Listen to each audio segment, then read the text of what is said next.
That's right, Matt. No 100 degrees out there. All right, with just 2 weeks left to avoid a possible economic disaster, talks about the critical debt ceiling that are going on between the White House and GOP leaders have hit a major roadblock.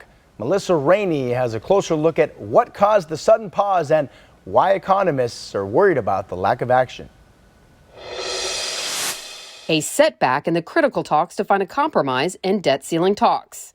Yeah, we got to pause. On Friday, high-stakes negotiations between the White House and Republicans suddenly broke down, pausing talks, at least for now. Do you think you'll be meeting in person this weekend? I'm not sure.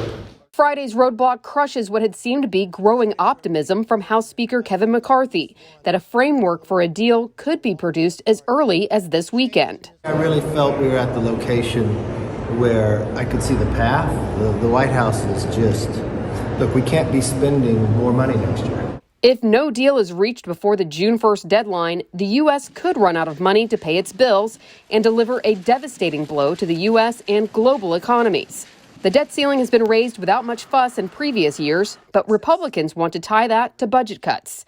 And the White House and Republican leaders are still very far apart when it comes to spending levels. I don't think we should be negotiating in this country about whether we pay our past bills. It's patriotic for America to keep its word and pay the debt.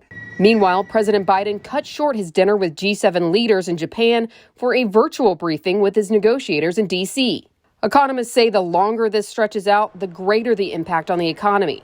For you, economists say a breach of the debt limit could put your job, security checks, and retirement fund at risk. You go back to 2011, the last time we had this kind of very difficult drama, and the stock market fell 17%. I'm Melissa Rainey reporting. Thank you, Melissa. Moving on, Ukrainian President Vladimir Zelensky arrived this morning in Japan for talks with leaders of the world's most powerful democracies. Zelensky met with heads of state on the sidelines of the Group of Seven summit. His personal appearance is meant to rally international support for Ukraine as it prepares for an anticipated major push to take back territory seized by Russia in the war that started in February of last year. His visit comes just hours after the U.S. agreed to allow Ukrainian pilots to train on American-made F-16 fighter jets. NASA announced Friday that it selected Blue Origin as the second Artemis lunar lander provider. The agency's Artemis 5 mission to the moon will include